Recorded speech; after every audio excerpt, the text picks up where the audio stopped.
Hello, everyone, and welcome. I want to have a really honest conversation with you today about the economic pressures that so many of us are feeling. This isn't about the big headlines. It's about the quiet challenges that are shaping our lives and, maybe more importantly, the path forward that we can actually create for ourselves. So let's just start with this question. I want you to really think about it for a second because it gets right to the heart of what we're exploring. You see, this isn't about some distant, abstract theory. This is about our homes, our families, and our future. Because every big economic story, every major shift you read about, well, it often begins with something small, something deeply personal. So let's dive into one of those stories right now. I want you to imagine a family whose entire life, their whole world, has been dedicated to a single, beautiful craft. My parents, they're anklet makers.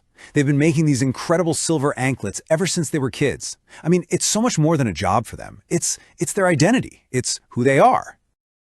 Through all the ups and downs of life, this work, it never completely stopped. Until now.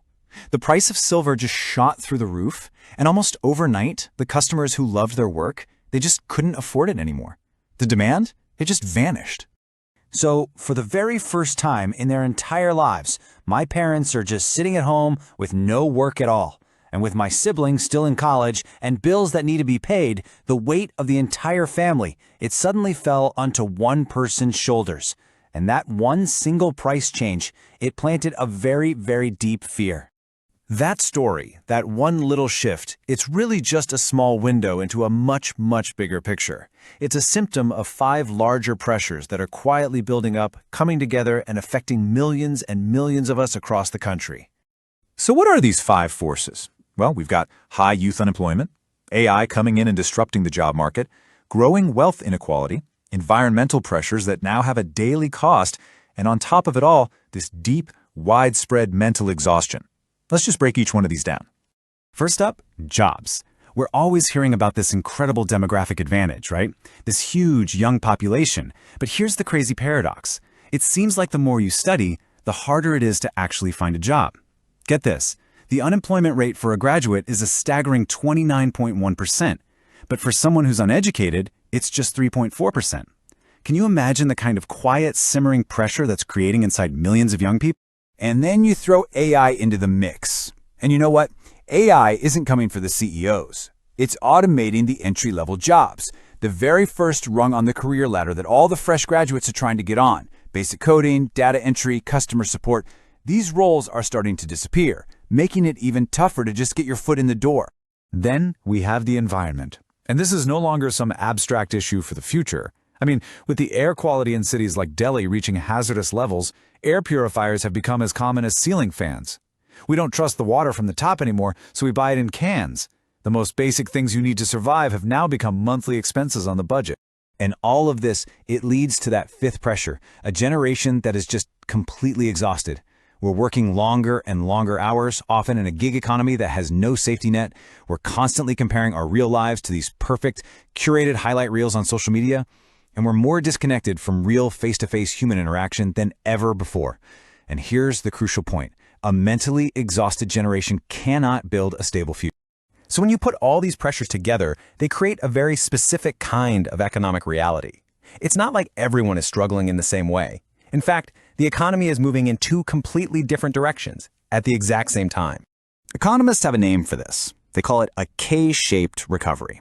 Just picture the letter K in your mind. There's one arm that slopes up. That represents the wealthy, whose assets just keep on growing. And then there's the other arm, the one that slopes down. That represents the middle and lower classes who are finding it harder and harder just to get by. The numbers are pretty stark. The richest 10% of the population now hold about 65% of the country's total wealth. Meanwhile, for the vast majority, you've got stagnant salaries and rising costs, which means that most of your income is just going towards surviving. Rent, food, school fees, EMIs. This quote I heard from a family in Mumbai, it just captures the feeling perfectly. After paying for rent, EMIs, and school fees for their kids, there was almost nothing left over. That's the reality of the downward slope of the K. A place where even a really good income doesn't give you a sense of security. Okay, so hearing all of this, I know it can feel completely overwhelming. It can feel like we're just caught in these massive forces that are way beyond our control. But this is the most important part of our conversation today. This is where we make a pivot. So we have to ask ourselves a very direct question. Is this future, this collection of pressures we've been talking about, is it inevitable? Is it just something that is happening to us? And the answer is no. This is the core belief we have to hold on to. All of these problems, unemployment, inequality, exhaustion, they're the results of countless human decisions. And that, well, that's actually really good news, because it means they can be fixed by new human decisions, by our decision. So, if we're the ones who can make new decisions, where do we even begin? Well, the most powerful, the most practical first step we can take is to regain control of our own financial stability. It starts with building a second source of income. And listen, in this new economy, this isn't a luxury anymore. It's an absolute necessity. And the key here is to build a specific kind of income. Most of us are taught to chase active income, right? We trade our time for money. If we stop working, the money stops coming in. But there's another way, passive income. It's all about building a system or an investment or a team that generates income even when you aren't actively working. This is the shift from just earning a living to actually designing a life. Let's look at Arun. For years, he was a really successful software engineer. Stable, high-paying job, the whole thing. Then, out of nowhere, a sudden layoff changed everything. With no backup plan, he saw just how quickly your savings can disappear and how incredibly vulnerable a single income stream makes you. That experience was his turning point, and now he actually mentors other people on how to build that financial resilience. Or take someone like Mira. As a homemaker, she started really small, simply sharing some wellness products she believed in during her spare time. She built a small customer base, and then she helped a few team members do the exact same thing. Today, that little start has grown into a source of passive income that supports her family every single month, giving them a level of security and flexibility they just never had before. You see, stories like Arun's and Mira's, they show us what's really possible.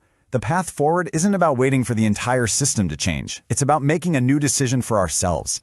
It's about taking that power back into our own hands. And it all begins with a single step. So I want to leave you with one final thought to reflect on. And I want you to be really honest with yourself. What would happen if your main source of income just disappeared tomorrow? If that answer feels unsettling, then today is the day to start building your own path to security. If you're ready to explore what your options are, and if you want to find a community that will support you on this journey, this is a place where you can begin. Thank you so much for spending this time with me today.